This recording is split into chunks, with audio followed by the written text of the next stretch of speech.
talking about the history behind it, its racing history, its cool factor, and why Honda stopped making them. Quick disclaimer, this specific S2000 is not stock. It is the No Hesi S2000, which I will put a link to in the description if you want to try it out. Also, the footage that's going to be playing in the background is one of my laps around the Nürburgring Nordschleife. If you want to see the full lap without interruptions, I will also link that in the description. Alright, buckle up boys, it's history time. The S2000 concept car was originally called the Honda SSM and debuted at the 1995 Tokyo Motor Show. It originally had a 2.0 liter inline 5. I don't know why they wouldn't go for the inline 5. I'm sure it was something about reliability, but who really cares? I mean, come on, inline 5s sound fantastic. Anyway, it was still a front mid-engine car, and it had a 50-50 weight distribution, like the production car. And the inspiration for the car was from the first prototype Honda F1 car, the RA270, and also the Cater M7. Neither of these look like the SSM. I thought the inspiration was like if an R8 and a Z4 had a kid. I mean, like, I don't know how they got the S2000 out of that, but I'm not going to complain. This 250 horsepower go-kart also had quite the successful racing career, winning numerous Super Taikaiyu Series championships in the ST4 class. Also, I'm going to butcher like all of these. And winning the Tokachi 24-hour race multiple times in its class. It also won in its class at the 24-hour of Nürburgring. In 2008, a time attack S2000 modified by Top Fuel set a lap record for rear-wheel drive cars around the Tsukuba circuit, and it held that record for 3 years. It also held records at Fuji Speedway, Suzuka, and Okayama International Circuit, and Autopolis. It also had some success in drifting, but I don't know a ton about drifting, but I'll throw a couple pictures up. There was one S2000, I don't know what it is, I'm going to try and find it on Wiki. The S2000 I was talking about was built by Team RSR. It was called the RSR S2000, and it was built in collaboration with Design Craft Fabrication, and it was driven by Alex Pfeiffer. So now it's time to talk about cool factor. Just a little PSA, this is my dream car, so I kind of just yapped for like a minute and a half. S2000s just, at least in my opinion, have this presence on the road. Like it's moderate, but it's a you know car. When you see one, it makes you happy, and they're cool. They're beautiful cars. Their body lines are wonderful. The front end is perfect. The rear end is wonderfully designed. Got great wheels. Both generations look great. They sound great. I mean, the four-cylinder, the high rating four-cylinder, just you literally cannot beat that sound of 9,000 RPM in a four-cylinder. I mean, it's one of those cars that it only came in a manual. It's a convertible, which a manual convertible is the best kind of car. Tell me otherwise, I'll fight you. And I mean, long hood. I mean, it is the perfect.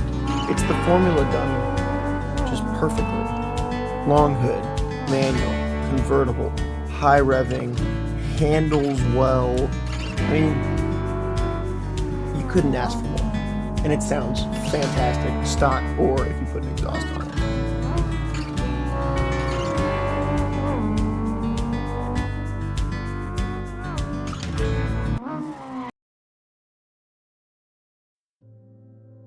Honda stopped the production of the S2000 because ultimately the sales numbers were too low to justify making them.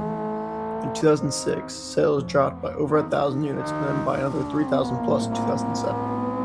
The following year, the 2008 automotive industry crisis dropped the total number of cars sold down to about 3,500 units. And by 2009, they only sold another 1,200 before its production ceased in June of 2009. This part of the track is just phenomenal run. I love these tight turns and really like fast turns. It's just too good. Some of my favorite parts about this car are kind of, or one of them is at least one of the more quirky things about this car. It's the key and button start.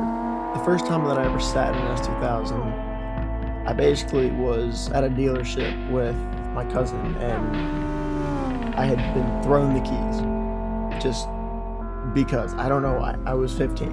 I shouldn't have had the keys to a S2000. However, when I put the key in, my cousin and I had sat in the car, and I put the key in, and I was trying to figure out how to start it because I'd never sat in one. And my cousin was sitting in the passenger seat, and he was making fun of me. He's like, "Do you know how to turn this thing on?" And I was like, "No, I don't know. It's not turning on with the key." And then in that moment, I look over to the left, and anyone who sat on an S2000 knows that the key goes in on the right, or in a USDM S2000 knows that the key goes in on the right side.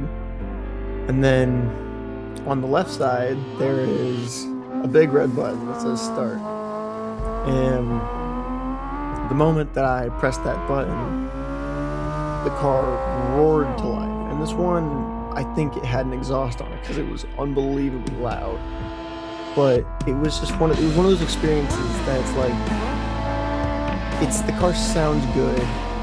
It has a soul, which most cars do not have. And that is just, that experience has made me want one for years. And it's one of the things that I can't wait to get my hands on one day. So this entire video, I've been talking about how well this car performs, and now it's time to let the car do the talking. So for the next 2 minutes, we're gonna just sit in silence and listen to a 4-banger at 9,000 RPM ripping through the green hell.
Sound of an S2000 at its red line is just one of my personal favorite sounds, and learning about this car and watching this lap, or actually doing this lap, has just made me want one even more. I believe this lap was an 8:46, which is one of my best, if not my best time ever on the Nürburgring with this car. I really hope you enjoyed this video. If you want more of this kind of video, leave a comment with a car, and I'll do some research and put out a video about it. And yeah, peace.